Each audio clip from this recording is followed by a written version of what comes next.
TM7 devotional channel ప్రేక్షకులకు శుభాభినందనలు.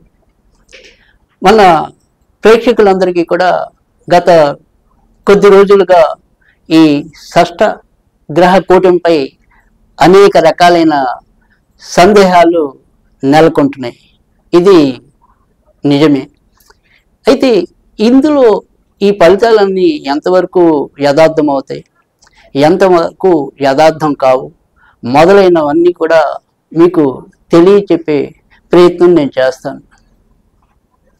ఈ షష్ఠగ్రహ కూటమి అనేది మార్చి 29వ తారీఖు రాత్రి 9:44 నుంచి మర్నాడు మార్చి 30వ తారీఖు అనగా విశ్వావసు ఉగాది రోజు సాయంకాలం 4:35 ఈ షష్ఠగ్రహ కూటమి పూర్తవుతుంది.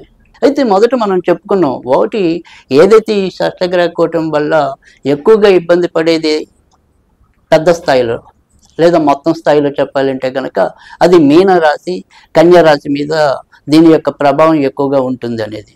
తర్వాత స్థాయిలోకి వచ్చేప్పటికి మిథున రాశి, ధనుర్ రాశికి అనేది చెప్పుకున్నాం.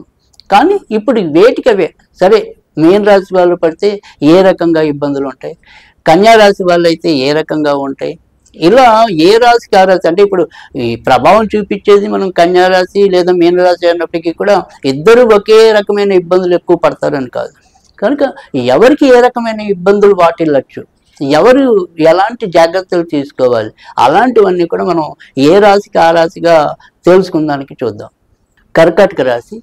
కర్కాటక రాశి వారికి అయితే కనుక చాలా వరకు మంచి ఉంటుందని చెప్పవలసి ఉంటుంది.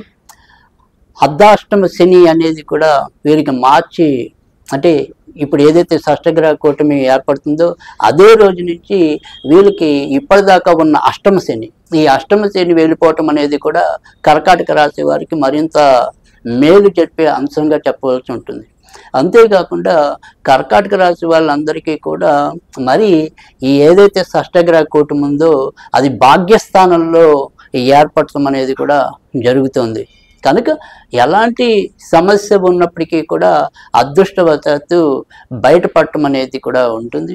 తర్వాత మరి గత కొన్ని నెలలుగా ఏదైతే వక్రంలో గురుడు అసలు భాగ్యాధిపతి ఇప్పటిదాకా వక్రంలో ఉంటే మొన్న ఫిబ్రవరి 4వ తారీఖు నుంచి గురుడికి వక్రం తొలగిపోవటం అనేది కూడా జరిగింది. కనుక ఏదైనా సరే ఇక్కడ అదృష్ట స్థానాధిపతి కూడా ప్రస్తుతం ఈ కర్కాటక రాశి వారికి లాభస్థానంలో సంచరించడం అనేది కూడా ఒక శుభ పరిణామంగానే మనం చెప్పుకోవాల్సి ఉంటుంది.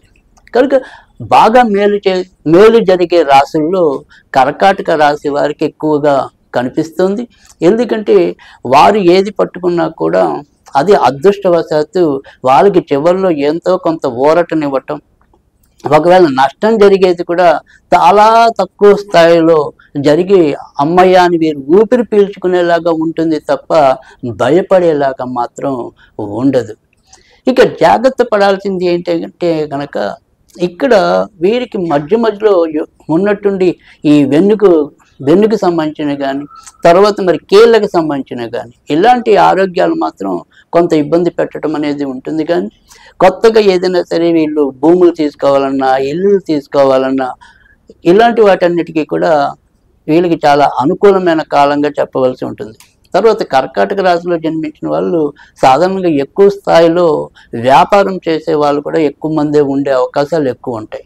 కనుక ఈ వ్యాపార రంగంలో ముఖ్యంగా ఏదైనా సరే విద్యా రంగంలో ఉన్న వాళ్ళకి, వైద్య రంగంలో ఉన్న వాళ్ళకి, ప్రజలకి నిత్యావసరాలుగా ఉండే ఏదైనా సరే తిండి, బట్ట ఇలాంటి వాటికి సంబంధించిన వ్యాపారాల్లో ఉన్న వాళ్ళకి చాలా అద్భుతమైన కాలంగానే కర్కాటక రాశి వారికి చెప్పవలసి ఉంటుంది.